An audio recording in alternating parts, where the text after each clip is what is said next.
the growth of snooker. Joe Davis was born 11 miles away in tiny Whitwell, but it was here, within the sight of the famous Crooked Spire, that the man who did more to promote and grow our great game than anybody else, the Sultan of Snooker himself, received his billiards education. Yes, billiards. Because Joe Davis wasn't simply a 15-time snooker world champion, the Emperor of Pot also lifted the billiards world crown on 4 occasions.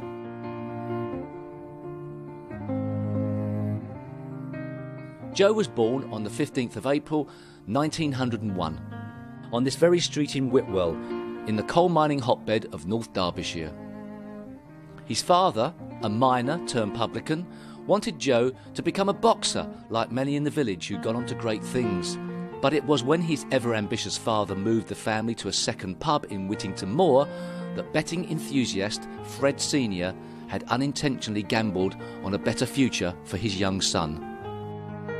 The pub was called the Queen's Hotel. It was very fortunate for me because it happened to have a full-size billiard table there. For no reason at all other than the fact that it was there.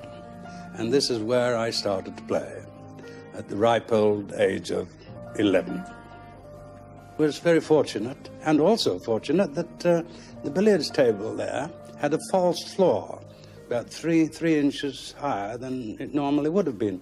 That enabled me to start playing at such an early age. Joe progressed quickly, making his first century break in the nearby Victoria Billiards Hall, and rapidly rose to the Chesterfield Leagues, becoming the county champion at the age of 13 and turning professional at 18. Joe wasted no time as he moved up through the game's ranks, although not everyone was convinced by the youngster's abilities. The amazing thing about Joe Davis was he had a lazy right eye, so he had to sight through his left eye. And in fact, in his youth, George Gray said that he will never be a great player because he doesn't sight with both eyes. But Willie Smith said, oh no, he'll be a great player without doubt. And as he proved to everybody, he did become the greatest player at snooker.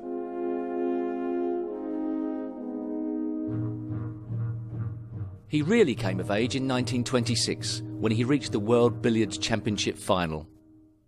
He lost that year and the next to great rival Tom Newman.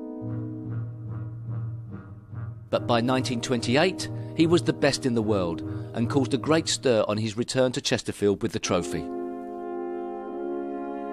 We travelled back to Chesterfield, and at least not me realising that there'd be anyone at all awaiting our arrival. But there was a tremendous crowd and the streets were lined with people. Well, great excitement. Wonderful day for me. He remained champion until 1933, when the all-conquering Australian Walter Lindrum showed he had the beating of the home favourite. However, his interest was already shifting to snooker. Many billiards players looked down on what Joe himself called an impure knockabout game. One of his contemporaries referred to it as that tomato game. But Joe considered it the game of the future. He noted that at exhibitions the crowd willed the billiards to finish so that the modern, more exciting game would begin. I was the first one to really exploit it, to develop snooker as it's played today. That is, in the attacking side of the game. In the early days when people did play, they played purely a defensive type of game. Pot one, red, and then colour maybe, and then go off for safety, whereas I exploded the thing and made it entertaining. Joe and billiards entrepreneur Bill Camkin arranged the first professional snooker championship in Birmingham in 1927. Few billiard players joined in, but Joe still faced tough competition from Nottingham-based Tom Dennis. After a 31-frame match, Davis took the title and the £6 10 shillings first prize. Indeed, the two players contested 4 of the next 5 finals. Joe won them all. Moving the final to billiards' great mecca in Leicester Square in 1930 was important as well. Thurston's famous arena added to snooker's growing prestige. As Joe continued to rack up the titles, the beginning of TV broadcasts from Alexandra Palace in 1936 offered a brand new world for Davis to influence as he tried to spread his new snooker gospel. The Radio Times played its part in trying to fan the flames for snooker, talking up the popularity of the new sport. The arrival of Walter Lindrum's nephew Horace Lindrum finally provided Joe with a rival of note, and as a result, interest in the sport blossomed, thanks to two fiercely contested finals. Well, overseas snooker players came to this country, Con Stanbury from Canada, and Horace Lindrum, who was a nephew of the great Walter Lindrum. He came over and contested the World Championships and got to the finals on 2 occasions. Horace Lindrum was the first player who the public thought could possibly beat Joe Davis, and that is why their 2 finals were immensely followed by everybody. And in both cases, Horace led, but Joe, he got stronger and stronger as the tournament went on, and he had that ability to stay in, and he won on both occasions. Yeah. Then, Joe's younger brother Fred finally came of age.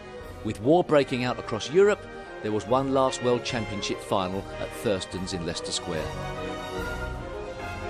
The great snooker battle in London was a pretty hot affair between Fred, here seen in action, and his elder brother. Fred certainly made Joe look to his laurels, but the world champion is still unbeatable, and he won the deciding game with a break of 101. Incidentally, his 112th snooker century. Remarkably, the match finished 37-36 after 5 days' play. Joe took the title and the plaudits. But the honours of the match were fairly evenly shared, even if the cup was presented by Lord Alif to Joe. He himself does not underestimate his young brother's skill.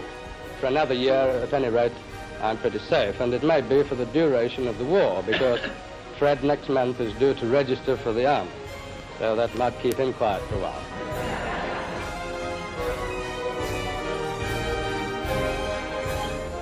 A few months later, and the war took its toll, as Thurston's was destroyed in the Blitz. The famous table, like St Paul's itself, remained intact, but it was the end of an era.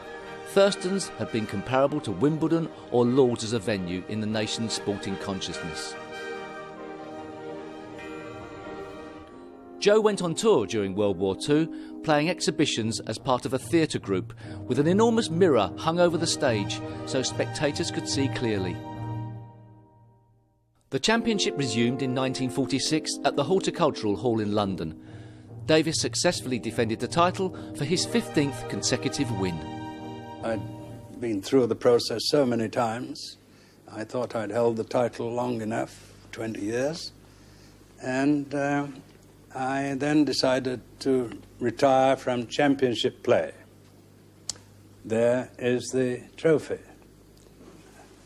Yes, 1927 was the first time it was played. A fellow named Davis, Joe Davis, won it, and there seems to be 1 or 2 other Davises on there.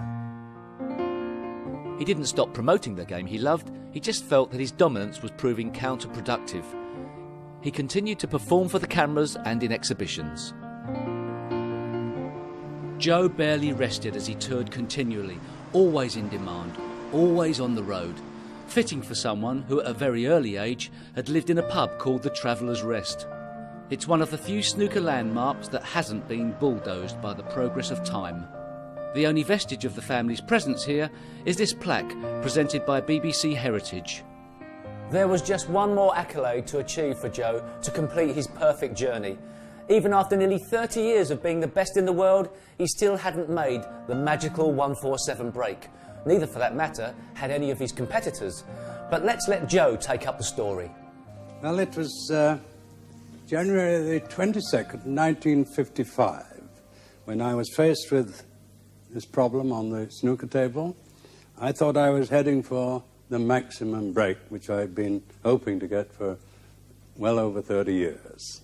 But I found myself in this almost impossible position. The only shot possible here was to pop this red into this corner pocket. At the same time, keeping position on the black for the next one.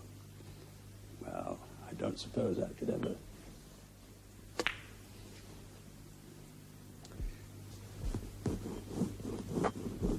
I then took the black, went up to the final red, and then another black, and took all the colours. And that constituted the 147. All that at the age of 53. Snooker brought him money and fame, but perhaps it was his very expertise which diminished the championship in his absence. Black goes down, break now 14. He continued to play exhibitions and other tournaments, and in 1962 completed the first televised century. A delightful little screw there to come back on the black ball. And there we have a century on television.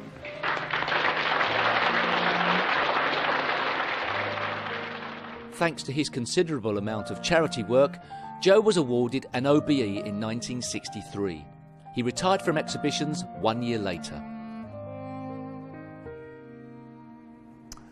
Joe died in 1978, the year I turned professional.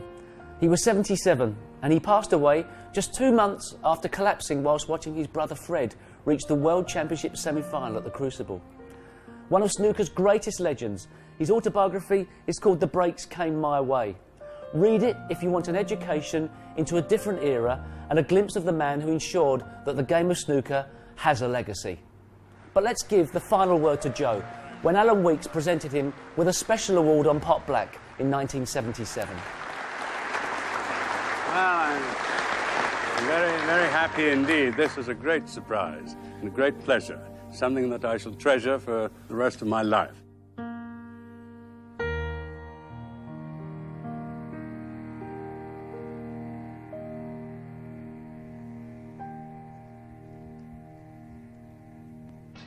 Well, what a beautiful piece of film. That's the only way to describe that. Absolutely stunning.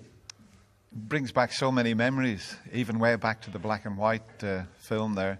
I was a little boy in Coal Island in Northern Ireland, maybe 9 years of age, and they used to show that on Grandstand, Joe Davis playing Fred Davis. And I never ever thought I'd get to meet the great man when I was a little boy, and had the pleasure when I played in Pot Black of meeting him and his brother Fred. But Joe was a fascinating man. And the great bit of advice he gave me was, he said, Dennis, he used to speak so posh, Joe. He said, they can all pop balls. He said, it's all about the percentages and knowing when to go for them. And that still applies today. There was a little shot there. You were on the end there. You were just telling me as we were watching that. That was Pot Black. I'll never forget my first Pot Black. I was petrified. When I watched myself afterwards on TV, I looked like I'd just seen a ghost. And I managed to beat John Pullman, however did that. And Joe Davis interviewed me because we had the match finished in under the 22 minutes. They used to like you to try and get the frame finished in about 22 minutes. If you finished early, you did the interview. And it was the great Joe Davis that I chatted with. I'll never forget it. But Dennis, just great memories there, and this is what snooker means to so many people here. You were saying that you were watching in the 50s down on black and white TV. You know, I used to watch you on Pot Black as well on a Monday night as a kid growing up in Cardiff, and you know, that's what makes snooker such essential viewing. You saw the importance of television as well in the sport. Well, yeah, and people talk about the misspent youth. You look at the great Joe Davis who played around the theatres. Look at the way he was dressed. That's where the players get their dress sense from nowadays. He was always immaculate and wore the bow tie. Okay, the snooker rooms and snooker clubs maybe in the 50s were a little bit seedy, but the professional game, he always carried the mantle there, and it's glad that the game has carried on with those traditions. Dennis, great to see you. Thank you very much. And I'll let you go back to the commentary box now. We're about to get